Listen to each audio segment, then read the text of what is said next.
Bonjour et bienvenue sur le podcast Murmuréquin. Moi c'est Audrey et tous les vendredis, je vous partage un maximum d'informations et de pistes de réflexion sur des sujets autour de la santé et du bien-être, autant équin qu'humain. L'objectif de ce podcast est de vous apporter de la sérénité et de la sécurité dans votre couple cheval-cavalier en vous permettant de gagner en compréhension du monde équin sans jugement, mais surtout avec une bonne dose d'humour, de bonne humeur, de passion et d'ouverture d'esprit. Bonne écoute! Bonjour à toutes et bienvenue dans ce nouvel épisode du podcast Murmuréquin. Je tiens à te préciser tout de suite que cet épisode est le second d'une série de 3 épisodes qui est orienté autour des moyens d'apprentissage du cheval. Dans l'épisode précédent, on a posé des définitions sur les principes d'apprentissage du cheval. Je t'invite donc à aller écouter l'épisode 105 si tu ne l'as pas déjà fait. Si t'as pas envie d'aller l'écouter, ou si tu l'as écouté mais que tu ne t'en souviens plus, voici ce qu'il fallait retenir de l'épisode précédent et qui va être important pour cet épisode-là. La première notion importante, c'est que le conditionnement classique, c'est le principe qui gouverne les réponses involontaires et automatiques de l'animal face à une situation, dont une réponse émotionnelle conditionnée. C'est-à-dire que l'animal va réagir de manière involontaire, physiologiquement, dont ses émotions, à des stimulus où il a été conditionné. Le conditionnement opérant, c'est le principe qui gouverne les réponses volontaires de l'animal face à une situation. À chaque fois qu'il y a du conditionnement opérant, il y a du conditionnement classique. C'est indissociable, c'est automatique. Punition et renforcement sont aussi indissociables. Le renforcement d'un comportement entraîne systématiquement la punition d'un autre comportement. C'est-à-dire qu'en augmentant la fréquence ou l'intensité d'apparition d'un comportement, automatiquement, on diminue ou on amoindrit l'intensité du comportement antagoniste. Donc, on le punit. Si on diminue son intensité, c'est de la punition. Et le dernier point, c'est que c'est le cheval qui décide ce qui renforce ou ce qui punit un comportement. L'épisode précédent, c'était donc des définitions basiques, simples et théoriques. Aujourd'hui, on va se pencher un peu plus sur de la pratique, tout en restant très théorique, je vous le concède. Je sais que ce que je vais dire aujourd'hui peut être plus ou moins compliqué à appliquer dans notre monde équestre actuel, surtout selon l'environnement de ton cheval et l'accompagnement dont tu disposes. Mais pas de panique, l'épisode suivant de cette série, donc le 3e épisode de cette série qui sortira la semaine prochaine, on abordera dans cet épisode le côté plus pratique. Le premier point que je voulais aborder avec toi, c'est le dernier point de l'épisode précédent, c'est que c'est le cheval qui décide. Alors quand je dis c'est le cheval qui décide ce qui renforce ou ce qui punit un comportement, c'est vrai et c'est pas vrai en même temps. Je vais prendre un exemple humain pour ça. Admettons que j'apprenne à faire du skateboard, sauf que j'ai pas beaucoup d'équilibre. Je tombe et mon genou s'écorche sur le macadam. Vous le sentez venir, le souvenir un peu douloureux de gosse? Je ne marque pas de temps d'arrêt au moment où je tombe et où je me fais mal, je marque pas de temps d'arrêt pour me dire est-ce que le macadam contre mon genou, ça a été agréable ou pas? Non. Les récepteurs de pression dans mon genou vont directement envoyer un message nerveux à mon cerveau qui va se dire « Au secours, on a un souci par ici, notre intégrité physique est compromise ». Le message douleur, du coup, il est envoyé directement inconsciemment au cerveau et mon cerveau va directement mettre en place des stratégies qui vont lui permettre de survivre. On est d'accord, je vais pas mourir avec un genou contre le macadam, mais quand même, c'est-à-dire qu'il va inconsciemment enlever mon genou du macadam, appeler à l'aide encore une fois inconsciemment, qui va se traduire par crier, appeler ma maman et pleurer. Et puis, dans un second temps, il va balancer ce skateboard pourri qui fait très très mal loin de moi. Tout ça, ça s'est passé en une fraction de seconde, sans que mon intellect intervienne. Donc c'est pareil pour le cheval. Donc quand je dis le cheval décide, c'est plus le cerveau du cheval décide de manière totalement autonome et inconsciente si la conséquence d'une action est bénéfique à sa survie ou au contraire, peut menacer l'intégrité physique du corps rattaché au dit cerveau. Le cerveau n'a besoin de personne pour lui apprendre qu'un coup physique, ça cause de la douleur et que de manger, ça apporte du bonheur. Se faire frapper, ça peut causer des dommages physiques qui peuvent empêcher l'animal de survivre, car il est blessé. Manger, au contraire, ça prolonge la vie de l'animal. Tout ce que le cerveau veut, c'est vivre le plus longtemps possible. Alors, je dis ça comme si le cerveau était une entité indépendante, c'est pas vraiment ça, mais tout le but de l'individu, c'est de survivre le plus longtemps possible. Donc ce qui aide à sa survie, c'est bénéfique, c'est bien, c'est bon, c'est cool. Tout ce qui au contraire peut mettre en danger sa survie ou nuire à sa survie, ça va être mauvais, mal, ça va être pas bien. Et donc le corps va chercher à l'éviter. Donc là, j'ai pris des exemples poussés à l'extrême, entre un coup qui risque de faire mourir un cheval, un coup tellement violent qu'il pourrait le faire mourir, et un besoin vital pour sa vie, qui est de manger. Et bien sûr, il y a toute une gradation des renforçateurs et des punitions qui sont possibles. Parce que bien évidemment, vous l'aurez compris, en renforcement positif, on cherche à ajouter quelque chose que l'animal apprécie. En renforcement négatif, on cherche à soustraire quelque chose que l'animal n'apprécie pas. En punition positive, on cherche à ajouter quelque chose que l'animal n'aime pas. Et en punition négative, on cherche à soustraire quelque chose que l'animal apprécierait. Et donc, dans cette échelle de gradation des renforçateurs et des punitions possibles, c'est le cheval qui décide de cette échelle. C'est le cheval qui décide de où sont les renforçateurs, où sont les punitions, et à quel point un truc est renforçateur et à quel point un truc est punitif. Ce qui sera très très renforçateur pour un cheval X le sera peut-être moins pour le cheval Y, et sera peut-être une punition pour le cheval Z. C'est l'animal qui décide ce qu'il aime ou pas, et à quel point il aime ou il l'aime pas. Je vais prendre ici l'exemple de ma chienne Triga, parce que c'est plus simple. Je trouve qu'avec un chien, c'est plus simple. Triga, dans les renforçateurs, a ajouté qu'elle aime, il y a la nourriture. Spoiler, la nourriture, c'est un ajout qui renforce tous les animaux parce que c'est un besoin primaire. Mais on va prendre du coup ici le cas de ma chienne qui a mangé. C'est-à-dire qu'elle a l'estomac plein. Elle a l'estomac plein, mais elle aime quand même la nourriture. Elle aime beaucoup la nourriture. Triga, elle aime ses croquettes, elle aime les knackis, et elle aime les friandises au poisson. Ces trois aliments, pourtant, ils n'ont pas la même valeur pour Triga, qui préfère largement les friandises au poisson à ses croquettes. Ses croquettes, c'est bien, hein, c'est un renforçateur, mais c'est pas non plus incroyable. Par contre, Triga, elle aime pas les courgettes et les carottes. Elle aime vraiment pas ça. On a essayé. Non. Elle aime les carottes à la limite quand un de mes chevaux est en train de manger une carotte et qu'elle peut lui voler, mais c'est plus le fait de voler de la nourriture qu'elle aime que les carottes. Donc si je cherche à renforcer un comportement, par exemple, je veux la faire s'asseoir. Je lui demande, Triga s'assoit, elle reçoit une croquette. La prochaine fois que je lui demande de s'asseoir, elle le fera à nouveau, parce que la croquette a été renforçateur, mais elle le fera pas forcément beaucoup plus vite. Si par contre, quand elle s'assoit, je lui donne une friandise au saumon, à la fois suivante, vous pouvez être persuadé qu'elle va s'asseoir beaucoup plus vite, avec beaucoup plus d'énergie. Mais par contre, si la première fois que je lui demande de s'asseoir, je lui donne un morceau de courgette, vous pouvez être sûr que la seconde demande de s'asseoir, elle va le faire beaucoup plus lentement, avec beaucoup moins d'énergie, voire même pas du tout. Voire même elle va ignorer ma demande de s'asseoir. Bien que la courgette soit un aliment, c'est pas un renforçateur pour Triga, c'est même une punition, parce que la courgette diminue le taux d'apparition et l'intensité du comportement. Bien évidemment, encore une fois, en partant du principe que Triga a mangé. Si elle est affamée et qu'elle n'a rien d'autre à manger que de la courgette ou de la carotte, ça va devenir un renforçateur parce qu'elle aura vraiment faim. Et il en va de même, du coup, pour cette gradation des renforçateurs et des punitions, pour tous les ajouts ou tous les retraits qu'on va faire à l'environnement de l'animal. Tous les ajouts et tous les retraits peuvent être renforçateurs ou punitifs, selon le type de retrait et d'ajout, selon leur intensité, mais aussi selon l'animal, selon son âge, selon son passé, selon son état actuel de santé. Il y a plein de choses qui rentrent en compte dans ce qui va être renforçateur et ce qui va être punitif en ajoutant ou en soustrayant quelque chose. Et ça, on peut pas le savoir. On peut pas avoir la main sur tous ces paramètres qui rentrent en compte. Et du coup, en fait, c'est l'animal, et même l'animal, il décide, mais il décide inconsciemment selon sa situation actuelle, selon son passé, selon l'ajout ou le retrait.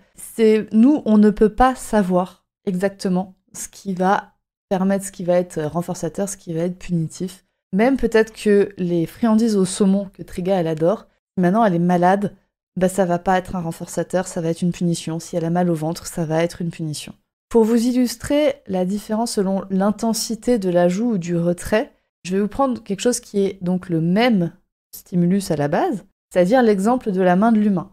La main de l'humain, elle peut être à la fois une caresse ou une frappe. Donc elle peut être à la fois renforçante et à la fois punitive. Et engendrer du coup deux réponses émotionnelles conditionnées très différentes. Et c'est pareil pour le stick, le mors, les éperons, un tuyau de douche, une étrie ou un piquet de clôture. C'est le cheval qui décide ce qui va le renforcer ou punir son comportement, et c'est aussi lui qui décide avec quelle intensité. C'est-à-dire que je peux caresser mon cheval très très délicatement et qu'il me dise « Ok, là elle me caresse, c'est bon, c'est renforçateur. » Et si maintenant, cette même main, je caresse mais trop fort ou je gratte avec mes ongles, vous savez, il y a des chevaux qui aiment pas du tout qu'on les gratte avec les ongles, et là, du coup, ma même main, au cours d'une même action, peut devenir punitive. Et donc, ce que je veux vraiment que vous reteniez, c'est que c'est pas nous les humains qui décidons ce qui renforce et ce qui punit. Et du coup, on ne décide pas non plus de la réponse émotionnelle conditionnée. c'est pareil, nous les humains, on n'a aucune prise dessus. On ne peut pas frapper un cheval et lui apprendre à être décontracté en même temps. C'est pas possible, c'est contre nature. Maintenant que vous avez compris ce point, on va passer au point suivant, c'est qu'un renforcement implique toujours une punition. Toute augmentation du taux d'apparition d'un comportement, donc un renforcement du comportement, implique forcément la diminution du taux d'apparition d'un autre comportement, donc une punition.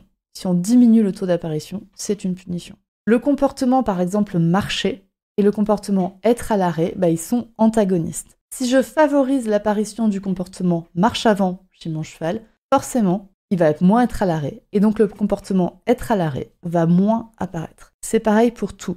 Tous les comportements ont un comportement antagoniste. Il suffit juste de se creuser un peu la tête pour réussir à comprendre quel est le comportement antagoniste. Quand on renforce l'un, forcément, on punit l'autre. Et du coup, il y a deux associations antagonistes renforcement et punition qui se détachent. Le renforcement négatif est associé à la punition positive, et le renforcement positif est associé à la punition négative. Forcément, quand vous faites du renforcement négatif avec un cheval, vous éteignez le comportement antagoniste en punition positive. Et si vous apprenez un comportement en renforcement positif, vous éteignez le comportement antagoniste en punition négative. On va rester sur l'exemple du cheval qui marche en longe. Donc on part du postulat d'un cheval qui ne sait pas marcher en longe ou qui ne sait pas marcher en longe dans certains contextes, mais qui accepte quand même sans souci qu'on lui mette un licol. On est juste en train d'introduire le code. Quand je mets du poids dans la longe vers l'avant, pour obtenir le comportement « mon cheval marche vers l'avant ». Le code doit être assez léger justement pour être neutre, pour ne pas avoir de réponse émotionnelle conditionnée pour le cheval. Donc le code ne va être ni un renforçateur, ni une punition. Et encore une fois, c'est le cheval qui décide quand est-ce que ce code est neutre, et quand est-ce qu'il devient un renforçateur, et quand est-ce qu'il devient punition. Et s'il devient renforçateur ou punition. Dans l'exemple 1, je veux apprendre à mon cheval à marcher en longe en renforcement négatif, de ce qu'on apprend classiquement en équitation. Je vais donc mettre un peu de poids dans ma longe vers l'avant. Juste assez de poids pour que le cheval sente, mais pas trop non plus. Ça, c'est mon code. Forcément, le cheval, il connaît pas le code, il se passe rien.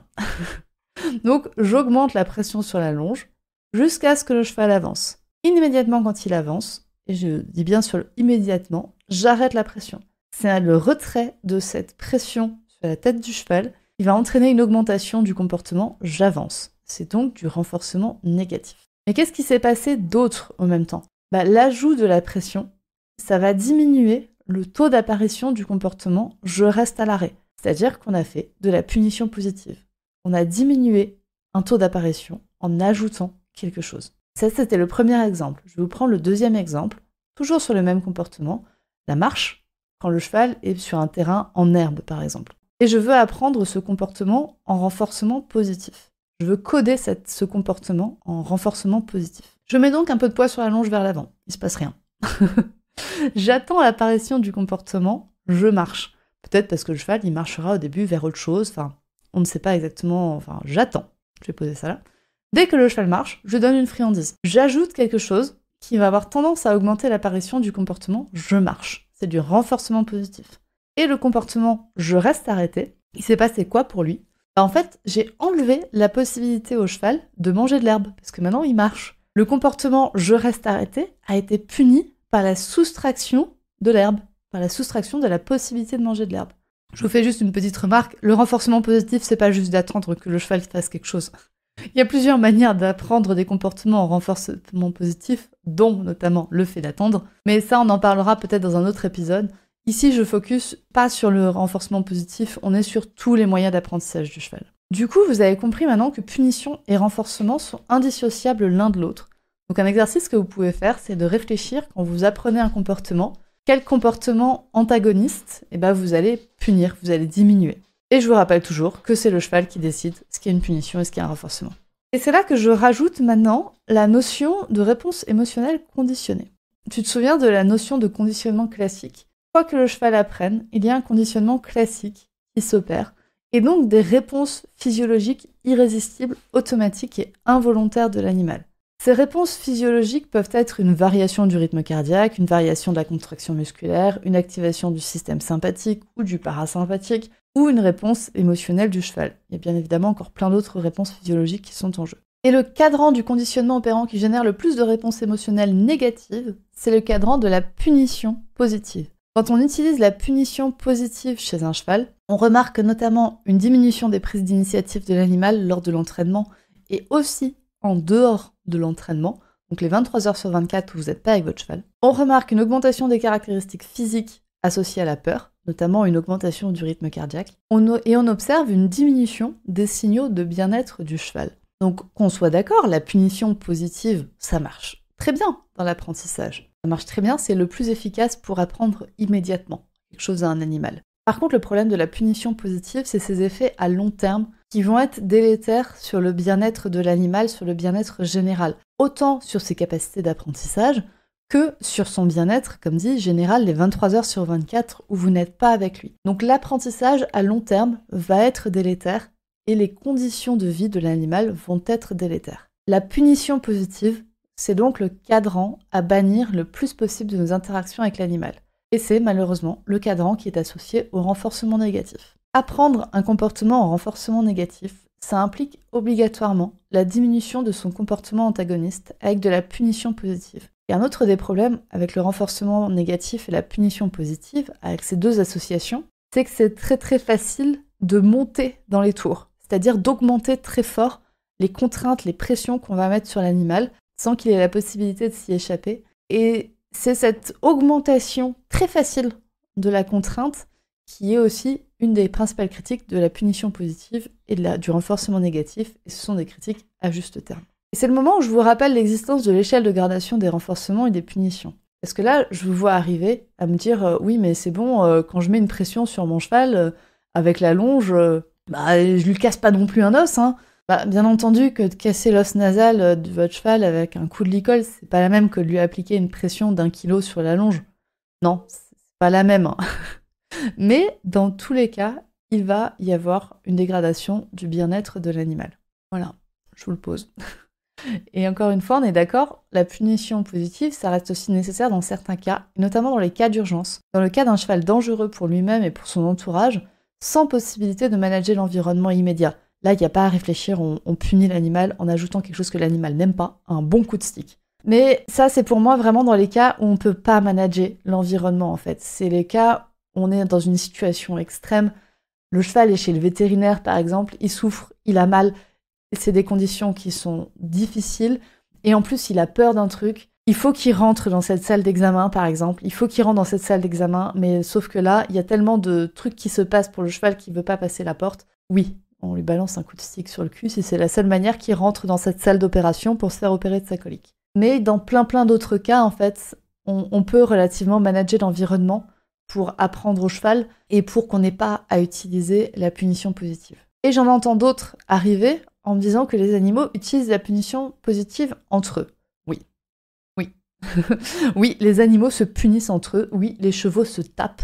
Donc oui, quand ils s'ajoutent un coup de sabot à un autre cheval, et l'autre cheval, il reçoit de la punition positive. Mais cependant, cet usage de la punition positive avec entre animaux d'une même espèce ou entre animaux d'autres espèces, par exemple, une punition positive, Alpha fait de la punition positive quand il charge Triga dans le pré. Hein. C'est un chien et un animal et un cheval. Donc ça existe, la punition positive. Cependant, ça se produit principalement quand l'environnement n'offre pas toutes les ressources nécessaires aux deux animaux qui sont en jeu. Et donc, là, c'est une réflexion globale à avoir sur l'environnement de notre animal et de se dire, est-ce que l'environnement de mon animal lui offre tout ce dont il a besoin pour qu'il n'ait pas à utiliser la punition positive avec ses congénères. Et une autre remarque qui arrive à un moment donné, c'est de se dire, je peux utiliser les deux, non ? Je peux utiliser et le renforcement positif et le renforcement négatif. Et du coup, je vais utiliser tous les cadrans, en fait. Je vais utiliser le renforcement positif, le renforcement négatif, la punition positive, la punition négative. Oui, bien sûr qu'on peut utiliser tous les cadrans lors de l'éducation d'un cheval. Et de toute façon, on n'aura pas trop le choix, vu que le cheval apprend grâce aux 4 cadrans et que c'est inné. Donc, on peut pas lui faire oublier 2 cadrans et lui dire, à partir de maintenant, plus jamais dans ta vie, tu n'auras de renforcement négatif et de punition positive. Sauf que du coup, quand on utilise les 4 cadrans, notamment pour un même apprentissage, l'environnement du cheval, il devient très très imprévisible. C'est-à-dire que si j'apprends à mon cheval à marcher en longe, on va garder cet exemple de marcher en longe, et que des fois je tire fort sur la longe, et puis juste après je lui donne un bonbon. Donc je fais en même temps du renforcement négatif et de la punition positive, et du renforcement positif et de la punition négative. Le problème, c'est que là, l'environnement du cheval devient vraiment très très imprévisible. Donc c'est-à-dire que, par exemple, une fois, je vais utiliser du renforcement négatif et donc de la punition positive, donc je vais tirer sur la longe de mon cheval, et puis la fois d'après, je vais attendre tranquillement, et donc je vais utiliser en fait du renforcement positif et de la punition négative, sauf que du coup, le cheval ne sait pas ce qui va lui arriver sur le coin de la tronche. Il ne sait pas si ce qui va lui arriver sur le coin de la tronche, c'est quelque chose qui fait mal, ou si c'est quelque chose qui fait du bien. Et donc l'environnement du cheval devient très très imprévisible, et ça a des conditions psychologiques qui sont encore pires que d'utiliser la punition positive. Donc en plus d'avoir les conséquences négatives de la punition positive, on va avoir les répercussions d'un environnement imprévisible et les conséquences d'un environnement imprévisible, ce qui va encore plus générer de stress chez le cheval. Donc à défaut d'être positif, au moins soyons congruents, c'est-à-dire utilisons un seul type de renforcement chez notre cheval, et comme ça, nous, on va réagir toujours de la même manière, et notre cheval va savoir qu'on réagit toujours de la même manière. À défaut de s'épanouir de fou furieux dans son environnement, au moins il sait comment survivre dans son environnement. Et ça va être quand même très très important pour lui. On a donc fait un tour sur l'éthique des différents moyens d'apprentissage. Et donc je vous ai dit que la punition positive, c'était en effet à éviter le plus possible avec un animal, et que malheureusement, cette punition positive, elle est associée au renforcement négatif. Mais je vous ai aussi dit que, à défaut de faire un mix des deux, et quand on ne peut pas manager l'environnement, autant utiliser 2 des cadrans le plus possible, donc à défaut, utiliser le renforcement négatif et la punition positive. Est-ce que c'est bien ça le problème quand on souhaite se mettre au renforcement positif et donc à la punition négative, qui sont éthiquement plus correctes pour l'animal?